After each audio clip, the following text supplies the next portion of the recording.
Hello, welcome to lecture. How are we doing?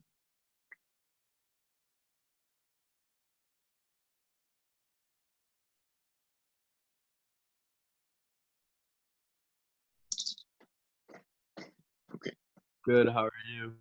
good. Thank you. I can sit for a while. Yeah, I'm good. I'm good. So let me just start right off the bat. What questions do you have? Anybody have any questions?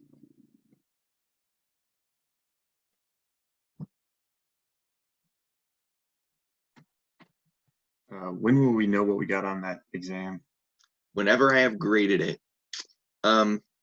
Yes, I will endeavor to get that done in the next day or two, particularly because, and I don't want to freak you out here, but it is on the syllabus. The next test is a week from today.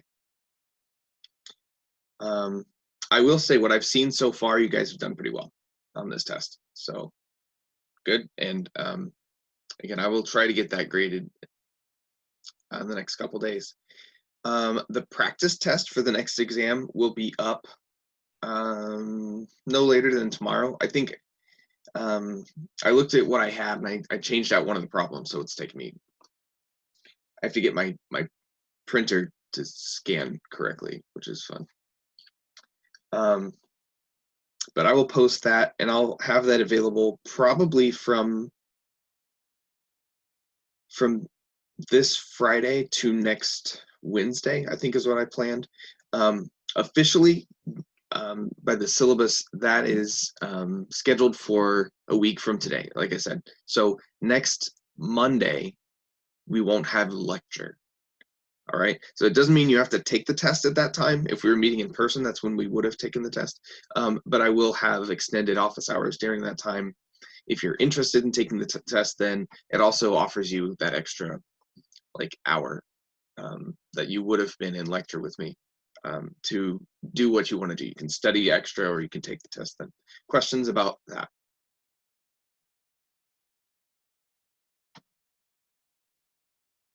It is over chapters 4 through 6. Hey, Dr. Becker. Yeah. Do you curve your tests? So I don't do a traditional curve. Depending on the spread and the average, sometimes I will do test corrections. I don't know what that would look like. I think I have an idea what that would look like here. So there is the possibility. If it seems like that's a good idea, I may do that. So I'll expand upon that once I have these tests graded and I have a good sense of what the average and standard deviation are. Other questions?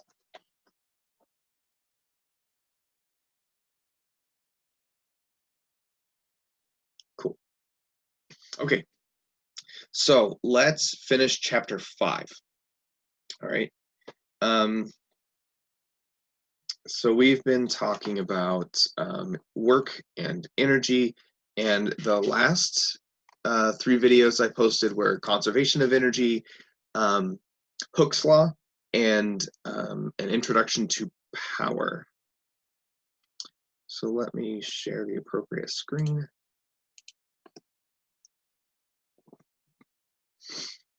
Okay. So I want to start, I think, with Hooke's law, and I don't want that to be yellow. So let's make it not yellow. Hooke's law, again, is just a statement of the spring force. So when you have a spring, it has a natural, like an equilibrium position, a position where the spring is not stretched and not compressed, right? And when you stretch the spring,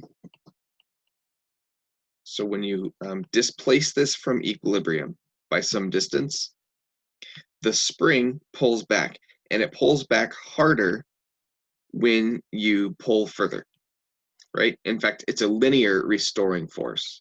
So spring force is minus K. Let's make that minus a little better. Minus K delta x, right? So the harder you pull, the harder it pulls back in a linear fashion. And that K is the spring constant. Nope, that's too many. No, it isn't. It's just my R doesn't look right. Wow. Spring constant. And so, yeah, I mean, you watched the video and you saw an example. I'd like to do another example. And that is, nope, nope.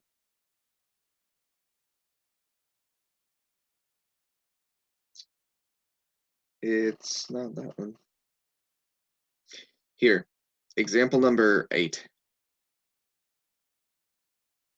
All right, so let's say we have two springs that are the same length, but they have different spring constants, and they're both attached to this block.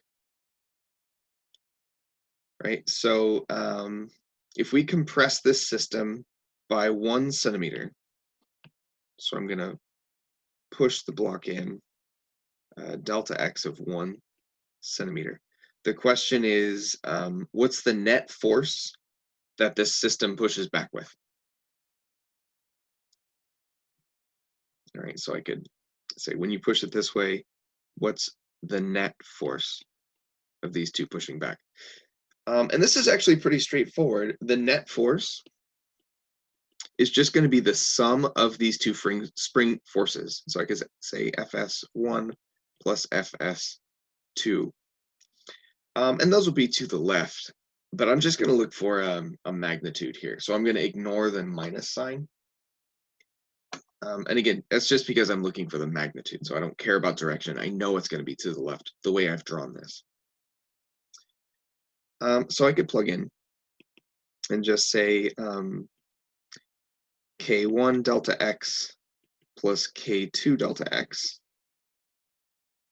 And you could do the math here. That's, come on. So much for palm rejection.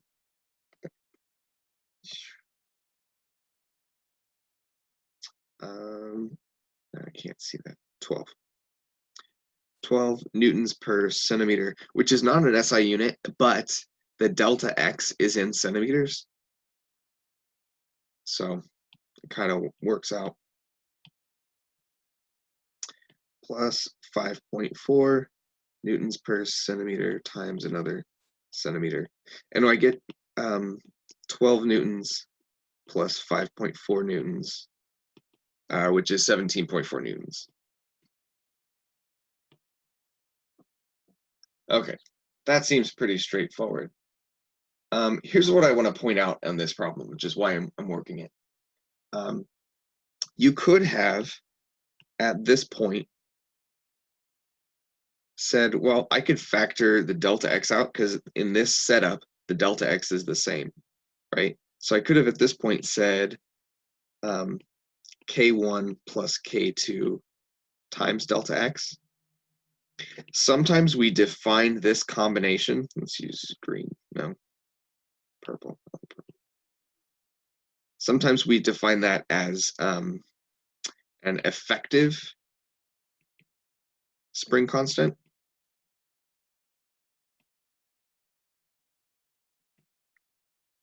Right, so that could be K equivalent, or an equivalent spring constant. Meaning I could reproduce this system with these two springs with a single spring that had a spring constant of 17.4 newtons per centimeter. All right, the reason we're not going to look at that too much in this chapter, but the reason I introduce it now is because in Physics 2, you'll see a very similar setup for resistors that are connected in parallel in a circuit or connected in series in a circuit. Actually, series resistors work this way. You can also see it for capacitors connected in a circuit. Capacitors connected in parallel also do this. And there's a more complicated thing that springs and resistors and capacitors do if you connect them in series. But I'm not going to go into that much depth. So, are there questions about Hooke's law and springs here?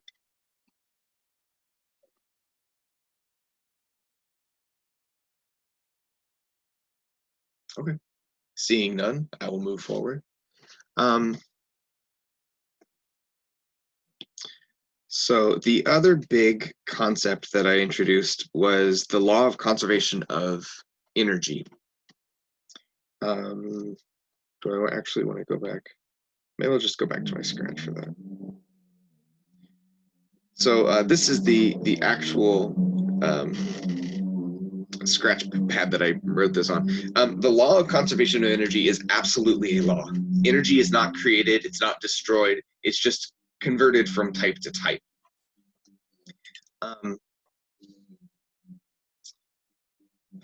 But often we can't account for some of those. Like, it's difficult to calculate the energy you lose. Well, it's difficult to calculate directly the energy you lose due to friction. You can figure it out by looking at energy lost other places, right? But again, you're not really losing it. It's just going to thermal energy. The reason we tend to think of friction as a loss is that you can't get it back, right? Because friction is not a conservative force. You can't get that thermal energy, that heat, back as like velocity, not with 100% efficiency. Whereas the energy you lose to gravity, say, you can always get all of that back, right? Meaning you throw a ball up in the air, it loses kinetic and it gains potential, and then it loses that potential and it turns back into kinetic energy. You can't get energy back from friction in the same way, which is why we tend to think of it as a loss. So I want to look at another example. Let me remind you, the kinetic energy is half mv squared. Potential energy, we've talked about two of them now. There's gravitational, which is mgh, and there's spring potential, which is half k x squared. So I want to look at an example where we use all three of these at the same time.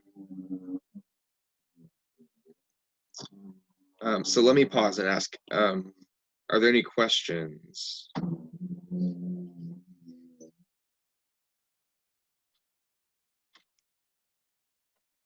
Can you hear my wife vacuuming upstairs? Not really. Okay, so it's not as distracting to you as it is to me. No. Okay, good. Okay, then I won't say anything to her about it. Okay. This is the problem I want to work. This is example number 10. So a block with some mass is dropped from some height onto a spring with a spring constant. The question is, what is the maximum distance that the spring is compressed? Right. So what's going to happen when you drop this thing? It's going to gain some kinetic energy. So as it falls, so we're releasing it from this height with v equals 0. And as it falls, it's going to gain some velocity, right? So just as it hits this location, it's going to have some velocity. And then it's going to compress the spring, right? And as the spring compresses, it's going to lose that velocity and gain kinetic energy, spring potential. And if you imagine this going forward into the future, the spring's going to push it back up and it might bounce back off of the system. If there is no friction and no drag, it would come all the way back up to where it started, right? But the question is, how far does it compress the spring? So this is a conservation of energy question. By the way, I've always thought that this kind of looks like Batman's head upside down. I mean, maybe you don't, but now I can't stop seeing it that way. So, so I haven't emphasized this much yet, but for conservation of energy questions, it's useful to draw a before and an after, because we typically say E initial equals E final. In some of the examples, we had several points, right? Like, not that one, this one. There were 4 points, and we ended up calling different points initial. Well, I think we kept A as initial, and we call B final for one of them and C final for another one. But here it's pretty clear. We've got an initial, so I'll label that initial. And final will be the spring fully compressed, right? So let's let it compress to about here. There's the block. It's shaped like this so it doesn't fall off of the spring, right? That's clever. And I could even label the compression of that spring. Let's call that D. Right, so it's the distance between where it started and where it ended. Okay, questions about the setup so far?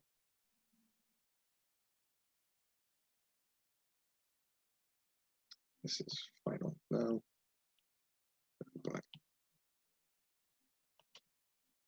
Okay. So we're just saying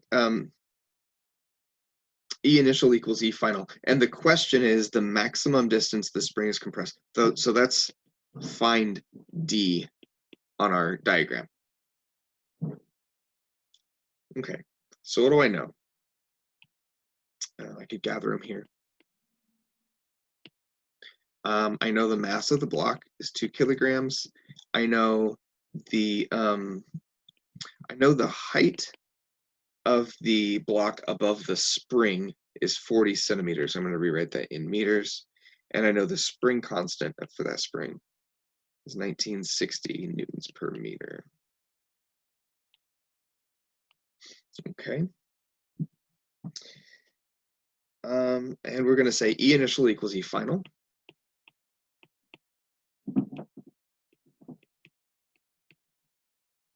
Might actually be useful to move that down and draw it out a little bigger, because I'll just do it in one line, because we're saying there's kinetic energy possible, right? There's gravitational potential, there's spring potential, nope.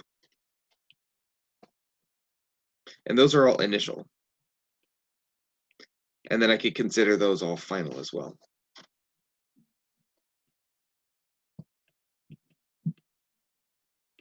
Does that setup make sense?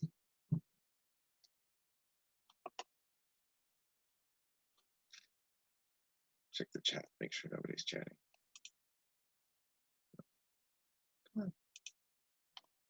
Okay. So let me mention this. Again, what we call initial and what we call final, totally up to us, right? I'm calling initial the picture that they drew us, and final the completely compressed spring. And there's an intermediate step that that seems like another obvious point of possible interest, which is just as the block hits the spring, right? Just as the block hits the spring, it would have all of the potential, at least the potential defined above the spring, would be turned into kinetic. And I could solve for kinetic energy there, but I don't actually care what that is, because the problem isn't asking for it, right? So for my initial and my final, those two kinetic energies are 0, because it's starting at rest and it's ending at rest. Isn't that interesting?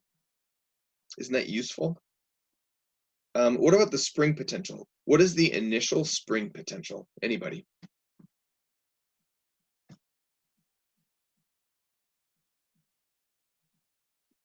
I have a question. Yeah, please. Can you kind of explain the U sub G initial and U sub S initial, like where you got those and what they mean? Oh, yes. So all I'm saying is the law of conservation of energy says the total energy of the system is a constant in time. So all I'm doing is adding up all of the possible energies, or all of the possible energies that could possibly change. If it doesn't change, I don't need to include it. So the kinetic energy is just the energy of motion. The gravitational potential is related to how high it is, and the spring potential is related to how compressed or stretched the spring is. And I knew to write these 3 terms because those are the types of energy we've talked about. So I could, when I Okay. do a law of conservation of energy problem, I could always write all of those. Okay. But you see here that a couple of them go are 0. Okay. So let me ask you this. I think I asked, what is the initial spring potential? Does the spring start stretched or compressed from equilibrium at all? I think it's 0. Yeah, it's 0 because the spring doesn't have anything on it, right? Now, technically, the spring is supporting itself, but we tend to use massless springs or ideal springs. And you can actually see if we were in person, I would show you in lab, we have some springs that actually are tapered. So they're narrow at one side and they get bigger on the other side. And that changes the spring constant per unit length, so that when it hangs, the part of the spring that is supporting the bottom spring is actually compensating for the fact that the spring has mass. But when we're working paper pencil, these are perfect springs, just like a frictionless surface, like a massless rope. That's the physicist tool belt. Yes, so the initial spring potential is 0 because it's not stretched. So we start with some potential energy, some potential gravitational potential, and we end with spring potential. But I want to think critically about this term, because UG final will only be 0 if we define this location to be y equals 0, which we could do, right? Or we could define this location to be y equals 0, but then y final would be minus d. Do you see that? So we have a choice. Or frankly, we could call right here to be y equals 0, but then everybody's negative, and that just seems like it's not so useful. Okay, so the subtle point I'm trying to make here is that while the mass is compressing the spring, it's still losing gravitational potential. So I just have to think critically about what I'm calling 0. So I think mathematically what makes the most sense, frankly, it doesn't matter. Yeah, I'll do it that way. Let's do this. I think ultimately I end up calling this position y equals 0. But let's just fill out this equation. Okay, so I am hopeful that you have followed me this far, that we wrote the law of conservation of energy with kinetic and 2 types of potential for initial and final. 3 of them are 0. And then we could fill out another line and say mg, let's call this y initial, equals mg y final plus half k delta x, I guess it's delta x final squared. Okay, does that make sense? Please stop me if this is confusing.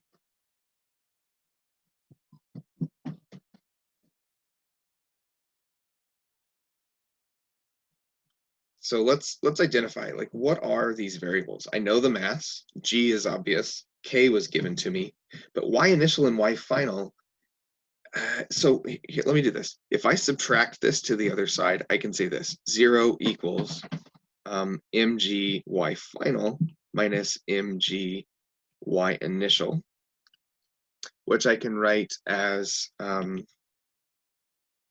mg y final minus y initial, right? And then I need to include this half k delta x final squared plus half k delta x final squared. Okay, y final minus y initial, that's just how far it dropped, right? Let's look back at the diagram. what is y final minus y initial? How would I label that on this diagram? Like just on the picture, the initial picture.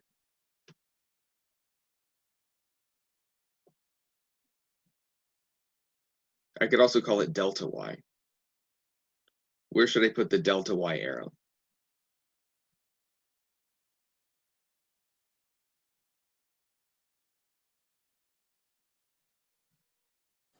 At the H. So h is part of it, but it keeps going, right? Because it's going to compress the spring. So I've got to go all the way to the bottom of D. That's delta y. Do you guys buy that?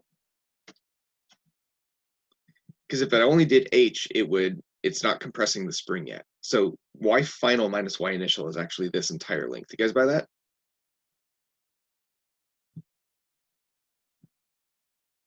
I can't see anybody's head nodding because there, I see Haley.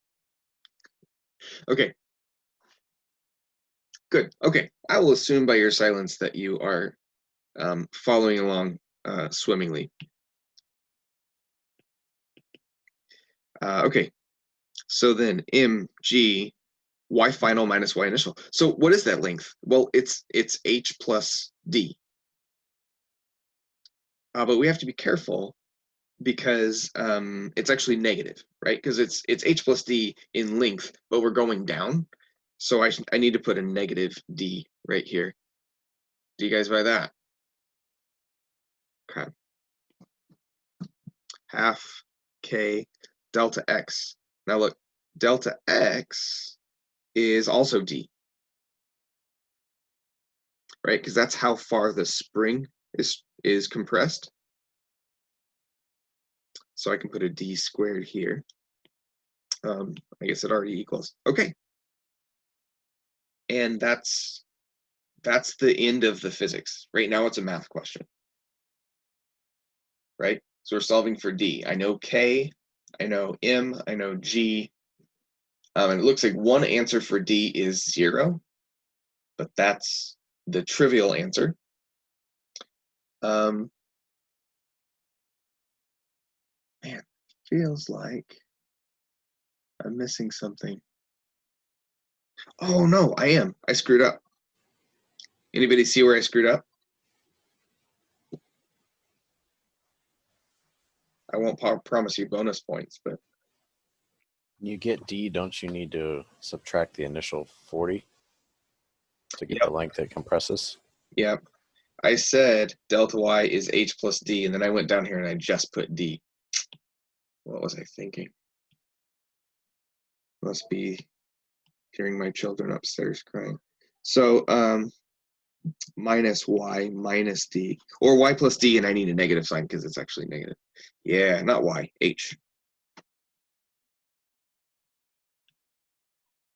Okay, that's great, but that makes this a harder math problem because this is actually quadratic. Let me do one more line of this and then say plug it into the quadratic formula and you can get your answer. Can I ask a question before you go further? Please do, please do. If you just assign, like if you had kept the delta x value and you solved for delta x, wouldn't the value of delta x just be whatever that number is minus the initial 40? Yes, but so if I left instead of d, like this would be delta x and this would be delta x. Yes. So the whole, because you're solving for the distance traveled and you know part of it, wouldn't you be able to just subtract the known part once you solve for? No, because these two numbers are different. Okay. Right? Because one of them is that d and the other one is the offset. So you really do have to have,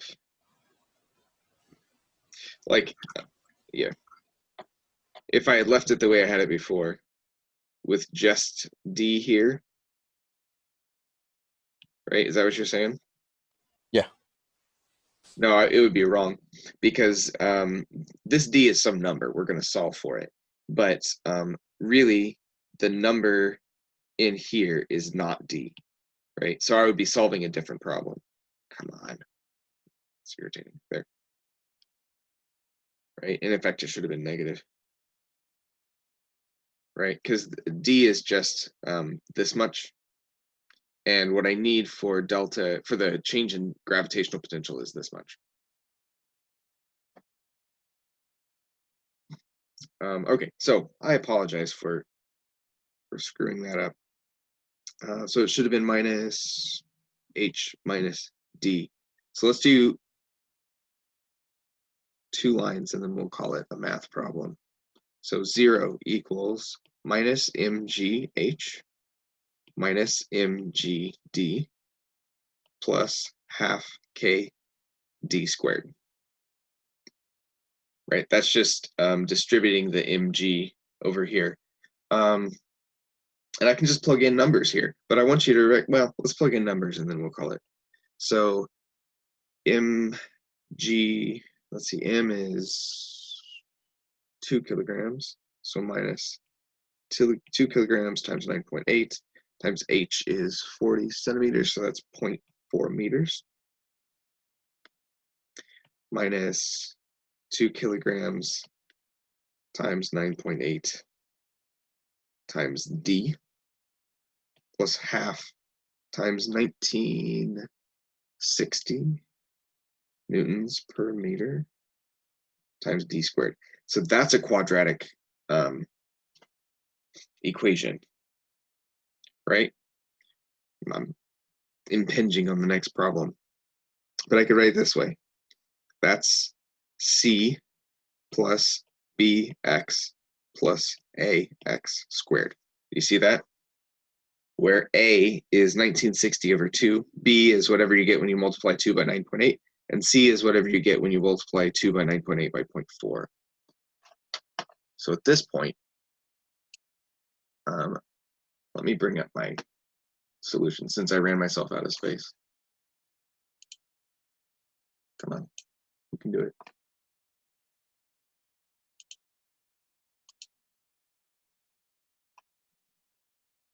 Okay, can you guys see that? The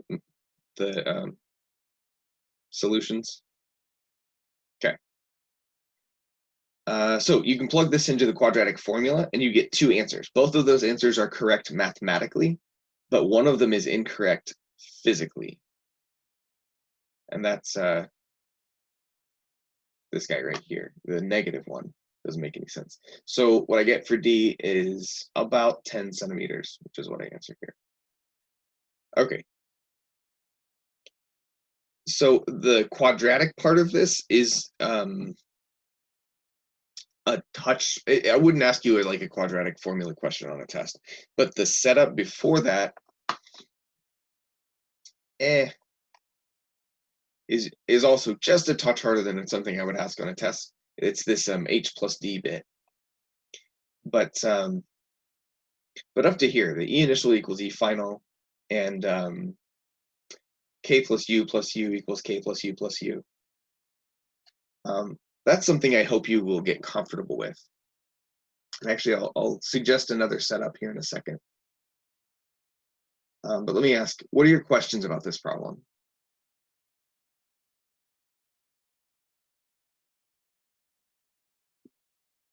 Can you explain one more time why K initial and K final were 0? Yes. You can picture this motion. So you're dropping the block from some height. So when we say dropped, we're intending that it's starting from rest, right? As opposed to thrown. And when it's fully compressed, the spring, it comes to rest for a second, right? Like imagine like a mass on a spring, right? At the top and the bottom of the motion, it's turning around, right? So at this point, the mass has pushed the spring down all the way, and it's just about to come back up. But at that moment where it's fully compressed, the velocity is 0. Okay. Cool. Good. What other questions do you have?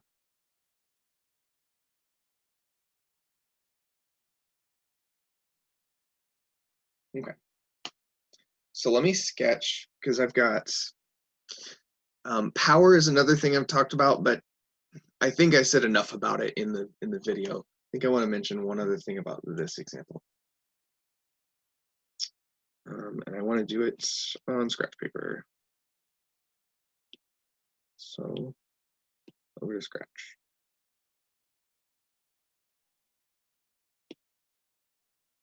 Yeah, okay. So here's another problem setup that that is pretty similar, but would mathematically be a lot simpler. In fact, I might have an example like this. Let's say we have a mass up here that starts with some speed, and maybe we know like the height of this hill, and it comes down here and it's going to hit a spring. Let's say we know the spring constant. So we could ask a very similar question.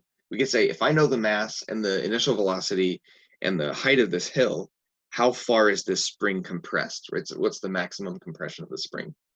And the setup for that would be super, super similar, right? So this is the initial point where it's up here, and the final picture would be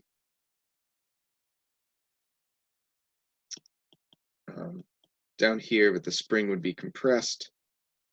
And here's my block, and it would be at rest. Right, so for this picture, let me put a dotted line between. This is initial, and this is final. So that's a V final, there's a V initial. And I would do the same thing. I would say energy initial equals energy final. And I know that's true because there's no friction. If there were friction, I would have to modify that, right? Or I couldn't say this, I would have to include the work done by friction. And I would say the same thing, K initial plus UG initial plus US initial equals K final plus UG final plus U spring final. And I know that K final is 0, but if it wasn't obvious to me, I could actually plug in all of these expressions. I could do one more line and say half mv initial squared plus mgy initial plus half k delta x initial squared equals half mv final squared plus mgy final y final plus half k delta x final squared.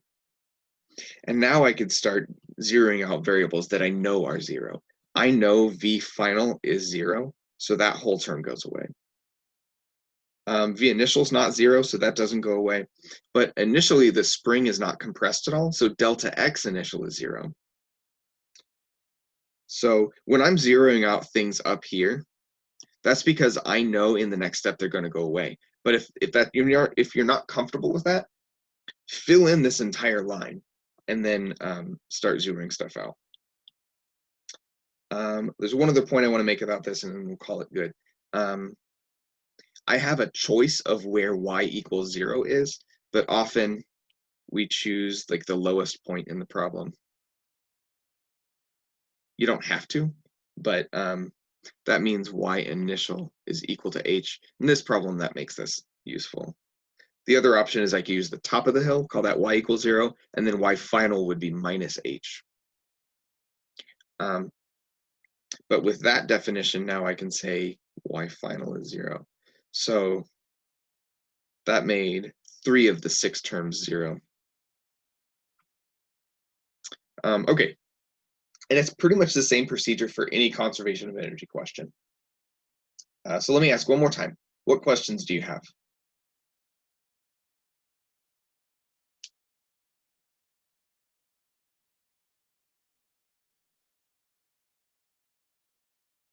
Okay. All right. So we'll call that good. This concludes chapter 5. We'll launch into impulse and momentum tomorrow. So thank you for your attention, and I'll see you guys tomorrow.